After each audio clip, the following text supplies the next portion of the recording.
Buenas noches, mi nombre es Juan Diego Montoya Gómez. Hoy voy a exponer los que para mí vendrían siendo los jinetes del apocalipsis en nuestro país. Eh, Como bien sabemos y como los expone el autor, estos jinetes vendrían siendo aquellos hechos violentos que han marcado política, social y culturalmente a nuestro país.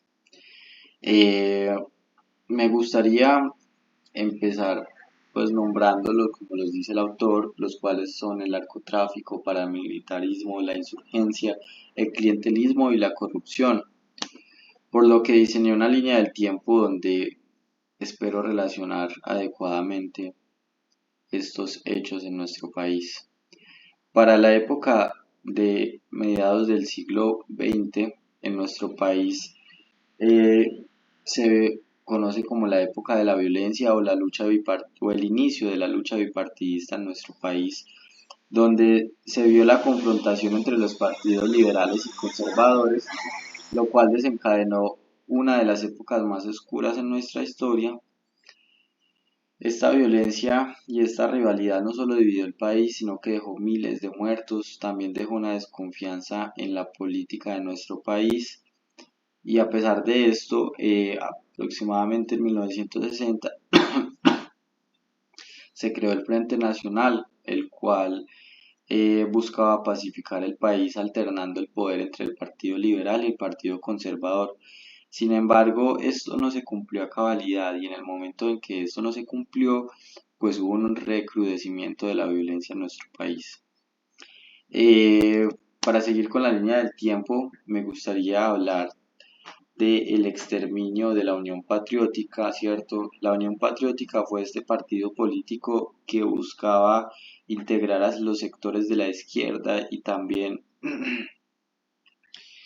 exguerrilleros de las FARC. Ellos querían pues reintegrar a la sociedad a estos personajes.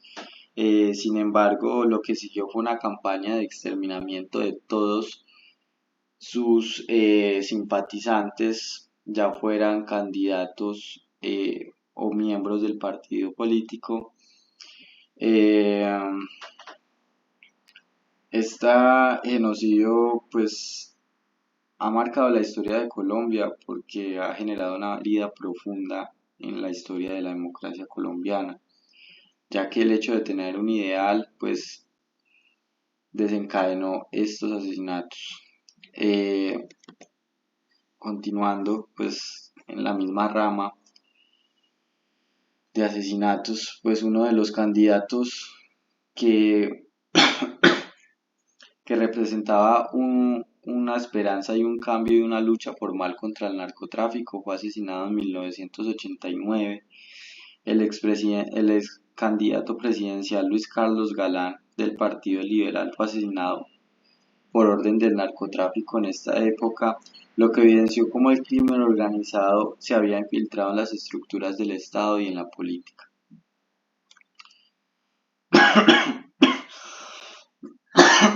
Continuando, qué pena, eh, para la época de 1991, después de la muerte de Galán, algunos jóvenes colombianos impulsaron la séptima papeleta. La séptima papeleta fue un movimiento ciudadano el cual buscaba convocar a una asamblea constituyente. Este movimiento fue impulsado por estudiantes de una universidad pública del país. Estas personas lo que quisieron fue hacer un cambio de esta constitución que venía gobernándonos desde hace más de 100 años atrás, lo cual generó un avance significativo en términos de derechos humanos, diversidad y participación ciudadana, ya que como muy bien sabemos, esta se llegó gracias a un consenso entre todos los partidos políticos que existían en el momento. También me gustaría pues comentar acá que la registraduría no quiso generar pues como los pliegos electorales para esta séptima papeleta, para la asamblea constituyente.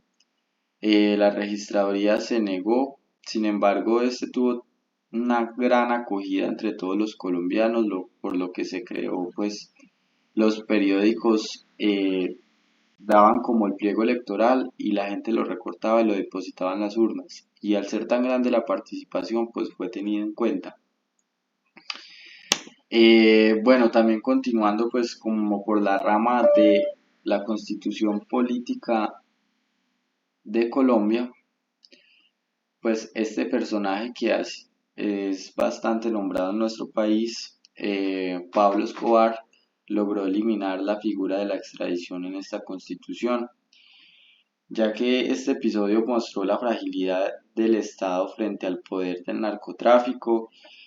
Sabemos muy bien que Pablo Escobar estuvo generando terror por demasiados años en Colombia, logró manipular al Estado y logró manipular al Estado de tal forma que incluso lo puso a trabajar para él, como lo pudimos ver en cuando él aceptó ser encarcelado en la catedral.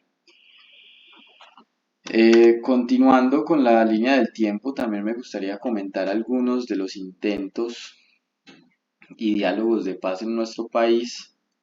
En el año 1999, uno de los intentos y diálogos de paz, pues que duró más tiempo y que se veía como más, eh, que se, que se veía más prometedor para la época, terminó en la silla vacía.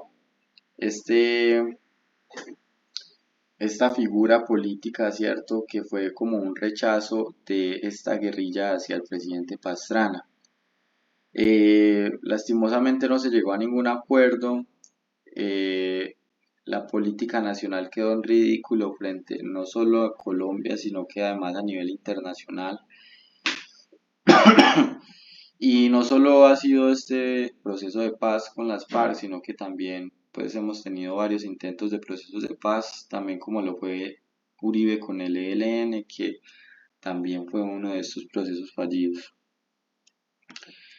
Viniéndonos un poco más adelante, siendo un poco más contemporáneos, también me gustaría hablar pues del TLC que se firmó entre Estados Unidos y Colombia, que empezó a regir más o menos para el año 2012, donde millones de campesinos se vieron afectados por este tratado de libre comercio que prometía crecimiento económico, pues tuvo efectos devastadores para los campesinos colombianos, quienes se vieron obligados a competir con productos subsidiados y a usar semillas estadounidenses, lo que generó que estos campesinos tuvieran que eliminar gran cantidad de su cosecha, incluso su cosecha entera. Esto ha dejado pues ver la pérdida de autonomía sobre las tierras y los cultivos tradicionales en nuestro país.